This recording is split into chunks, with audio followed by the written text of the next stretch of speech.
So today, we're going to be looking specifically at the story of Noah and Noah's Ark. And really what we're going to be comparing is Genesis chapter 6, which is kind of the beginning of the story of Noah's Ark. Ooh, did my microphone go out? A little bit. And Luke chapter 2, which is talking about Jesus. And we're going to see how do these two things come together. So I'm hopefully going to have a lot of questions, maybe a little more so than just talking.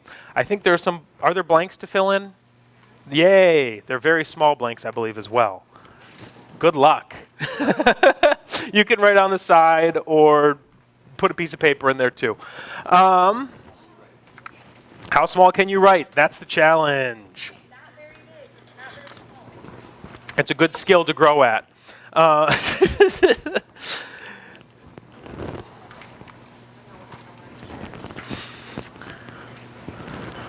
right, so I will start by reading Genesis chapter 6. Saw how great the wickedness of the human race had become on the earth, and that every inclination of only evil all the time. Okay, we're going to pause there. It's a big blank too, so I'll give you a second. So the thoughts of the human heart was only evil all the time. That's the blank. What an uplifting blank to start our Sunday morning in.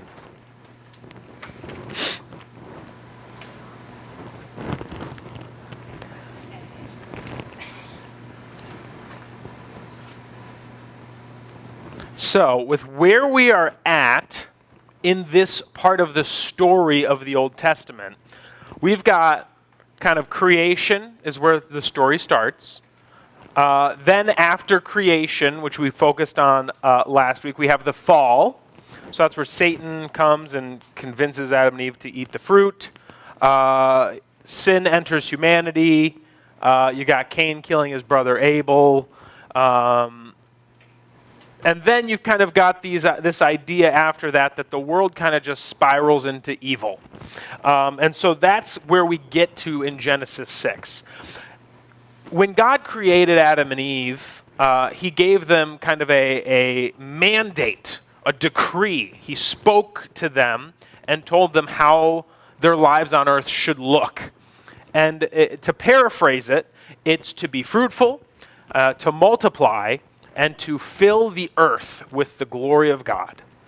Part of that filling the earth is done through having kids. Part of it is done through living out God's mandates, God's rules on our lives. Well, when we get to Genesis chapter 6, what we see is that, man has been good at being fruitful and multiplying, right? There are people everywhere. They've also been really good at filling the earth. But they don't fill the earth with the glory of God. They fall short of that, and they fill the earth instead with evil and wickedness and murder. Those are, I think, the three specific ones that Genesis 6 tells us. And so as we're looking at this, all of a sudden we go, okay, well, the Lord saw this great wickedness that the human race had become. That doesn't sound very good. Every inclination of the thoughts of the human heart was only evil all the time. Does that sound like a good place for the earth to be or not? Not. Yes, that's the right answer. No.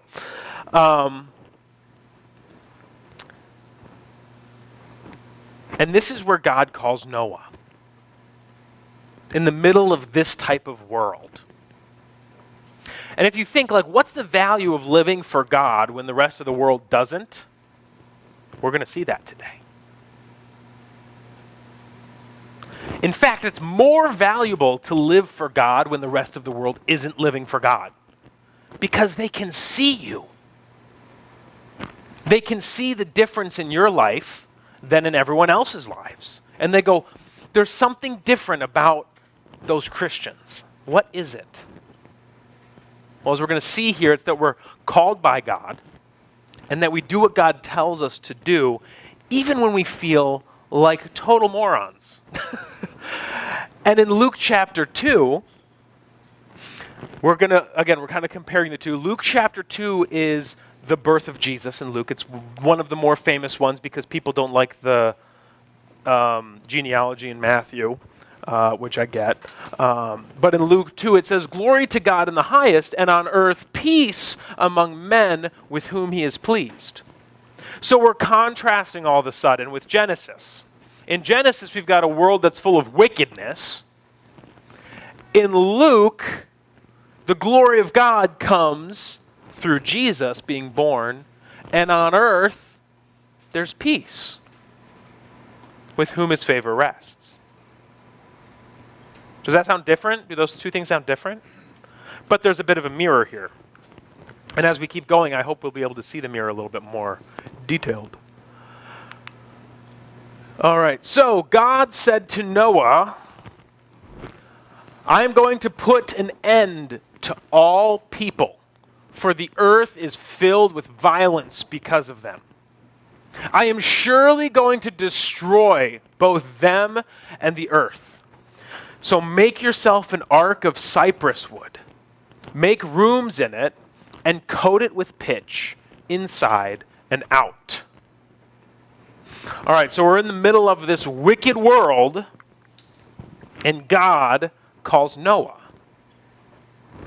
And God tells Noah, "Make yourself an ark, because the world is filled with violence. The world is filled with sin. It's all been ruined."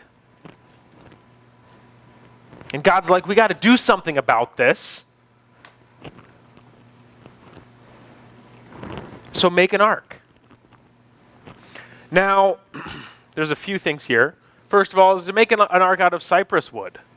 So this is my trees thing. Some of y'all know, some of y'all don't know. Trees in the Bible and me are big friends. I think trees in the Bible, paper on them in college. And this is one of the stories that made that really interesting for me because of the type of wood that's used. Cypress trees, when you cut them down, they don't regrow out of their stump.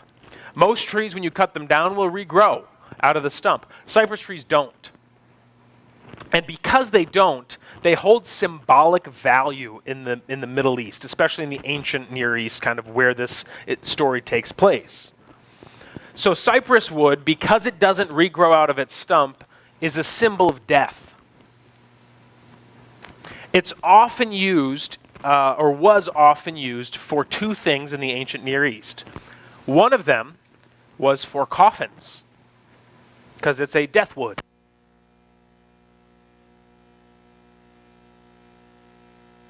So, all of a sudden, Noah makes himself a giant boat, or should I say coffin, to symbolize his death to himself, in a way. He's also making a giant tombstone that will be on top of the surface of the earth that tells of the death of those beneath. Which is kind of chilling. It's a little creepy, but very cool. How even a little detail such as the type of wood that is used on the ark tells you something about what it's declaring. Yes, Zeke. I believe this is NIV. The screen? Yeah. I know. Tables are kind of all over the place a little bit. Let's see. Is that better? Can you all still see? I'll turn it more, Corbin. There we go. Something like that, maybe? We can pull this side back, too. Whee! There we go. Oh, They can wiggle their heads. yeah, there we go. This is fine. Perfect. Okay. So I think it's NIV. Is it not? Okay. Well, it might be a different one. There's a bunch. Yes. I know for my personal enjoyment, that's not the right word, but I like to use the NASB, so it could be NASB as well. Yeah. But that one's really a lot for what we're using it for, but it's one of them. I know a lot of it says gopher wood, right? Is that what you're getting? I think you're right. It's just I could not find a verse. Oh, yeah. Is anyone familiar with it being gopher wood? Has anyone ever heard, like, there's the song that's like, what was it? He built the ark, something, gopher, barky. You know that one? Yeah. Yeah, that one. Build him an arky, gopher, barky, something like that. So I can touch on that quickly because I think it is significant. So in Hebrew, when you write words in Hebrew, you only use the consonants. The scribes would not use the vowels, and the vowels would be what, like little markings, little extra markings that they often wouldn't write, and you'd be able to figure out what word they're trying to use based on the context. So one of the, so the three consonants that are used for the word cypress, GPR, are the same words that you'd use for the same consonants you use for the word gopher. And so you could read both gopher or cypress out of those three consonants. And so the concept of gophering wood was kind of brought up as an idea of, well, maybe that's the process of waterproofing with pitch and tar, which is also explained right after that, right? So if you're making a gophered wood, well, you know, make it with rooms and pitch it with coat and tar. Like, that's gophering wood. So there's kind of these two concepts, two ideas about it. I like the idea of cypress because I think symbolically tells you a little bit more, but that's my bias, and you can have a different bias, and we can still walk. Yours does say cypress in there? Okay, great. Okay, good. Whew. Oh, the smarter people at NIV know exactly what I wanted to hear. Okay, this is where I'll get to the next part, which is also super cool. In Luke 2, the angel said to them is the shepherds, right?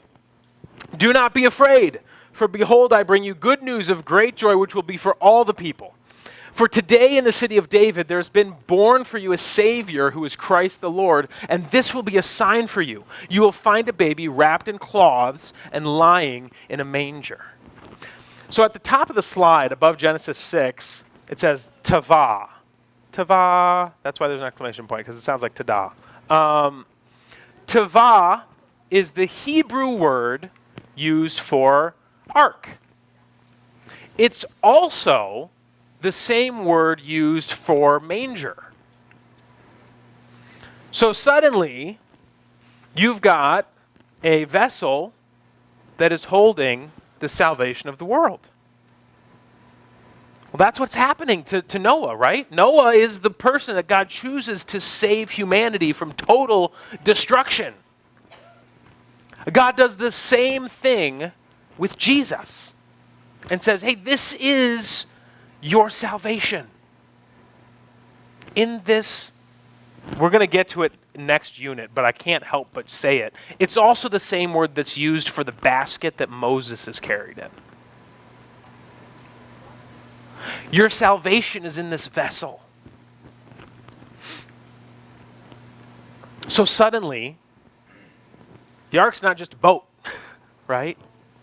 It's something that carries our salvation. Let's see. I could go into it here a little bit, or I could wait. And I'm tempted to say I'm going to wait and try to jump into this after the next slide. Noah did everything just as God commanded him. He did it all. Now, Noah lived in the middle of a desert area and just kind of built a giant boat. I know that we tend to think of like, okay, well, probably got ridiculed by his neighbors. Right? Probably got picked on a little bit because like, hey, dude, what's up? Why are you building a giant boat? Oh, because the rain is going to come. Guess what? Rain wasn't a thing yet. So everyone's like, what do you mean rain? Well, water is going to fall from the sky. Why? That doesn't happen, right?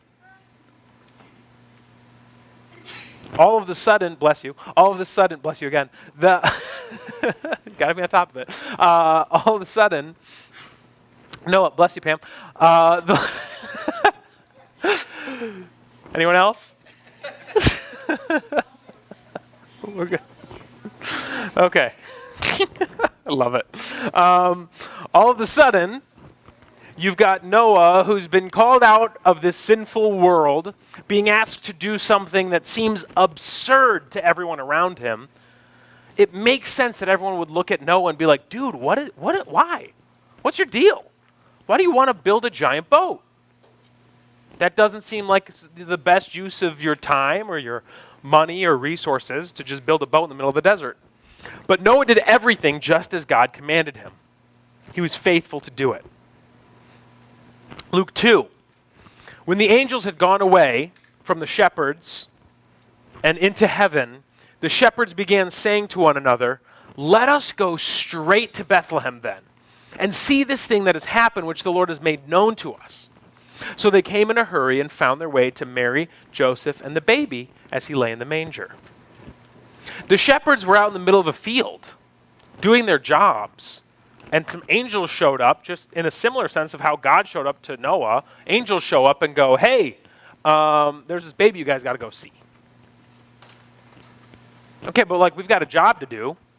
Like if we leave our sheep, wolves could show up or people could steal them, and there goes my job and my livelihood, and why would I want to? Oh, well, this isn't a normal baby. This is a very special baby because he's coming to save the world. Oh, okay. Let's go see this baby then. The shepherds have a bit of immediacy with their response. Right? Let's go straight to Bethlehem and see what the angels have told us. Right away. Faithfulness. It's the same thing with Noah, right? God was like, hey, you got to make this giant boat. It's got to be made in this way. You have to waterproof it like this. It's got to be these measurements, this many rooms. Oh, by the way, you're going to have all these animals that are going to be showing up at your house, and they're going to go into the ark with you. There's a giant door. It's so big, no one can actually close it. We'll get it closed. You'll be fine. It takes a lot of faith to do what Noah did. It takes a lot of faith to do what the shepherds did. How does your life of faith work in response to what God tells you to do? Interestingly, one of the big takeaways that I always have with the ark is that the ark, it shows us about Jesus a lot. The ark also shows us about what we're in today. The church. The church is the means by which God carries us through the chaotic waters of our lives. You're safe in here. You're with God in here. Everyone outside of this boat, they're facing destruction. But you're good. I got you. With that, how do you get on the ark? How many doors are there? One door. How many ways are there into the church? Jesus. Who closes the door to the ark? God. Who calls us into the church? God. Who will close time when everyone's on the church it needs to be? God. We are on the ark today. Which then also should beg the question, what are you doing to make sure that this ark can run smoothly? What's your job here? Right? Noah didn't build the ark by himself, right? The other people who were on it helped him build the ark. Right? His sons helped him build the ark. I'm sure that Mrs. Noah, she doesn't have a name, or Mrs. Ham, Shem, and Japheth, they also, I don't think they have names. They might, I don't know. They probably did stuff to help too. And as they're on the ark, they're probably all helping feed animals and cook meals and watch for birds that are coming back from the water. Everyone's got a job to do. Everyone's got a role to play on the ark. Right? We're here, we've got a mission. We've got something we're going towards. And so as we're sitting here in our church today, it's kind of what I want us to think about, is what is your role on the ark? For some of us, our role is to learn and grow. right? There are certain skills that I'm sure that Noah and his family did not have right away. They had to figure some stuff out. And sometimes the best way to figure stuff out is through experience. Hit the ground running. Sometimes it's you got to sit back and watch someone else do it. So you come and you sit in class and you listen to me teach because I'm showing you, hey, you can look at the Bible like this too. Right? It's supposed to be that I'm not just teaching you the information, I'm showing you how to do it. That's the hope. Or that you're maybe serving in another ministry. I know some of you guys maybe serve in other ministries here, in kids or things like that. You're helping do the work that needs to be done to get this boat where it's got to go. Right? And then ultimately, the salvation for God's people is declared to them through a dove, through the Spirit. So how are we following the Spirit, listening to his prompting as we're on our boat? The story of Noah's Ark is awesome. It's way cooler than I ever thought it was when I was in 5th or 6th grade. Because it actually tells me stuff not just about, 4,000 years ago or whatever. 4? Yeah, something like that. Math, Bible math, we're good. But it also tells me stuff about today. And that's the thing that's so crazy, is that the Bible is not just a book about the past. It's not just describing things that have happened. It's telling you of things that are happening and will happen. And even in stories like this, it takes a little bit of imagination, sanctified imagination, we'll say, a little bit of godly imagination to look at this and go, what is this telling me about Jesus? But once you kind of turn that switch on, you can see it. It's there. And it's super cool. And it makes me excited about the Bible. It makes me excited about Noah's Ark, a story that I've been listening to since I was not even born yet. So hopefully that that was communicated a little bit. I'll stop myself, or else I'll just keep talking about Noah's Ark.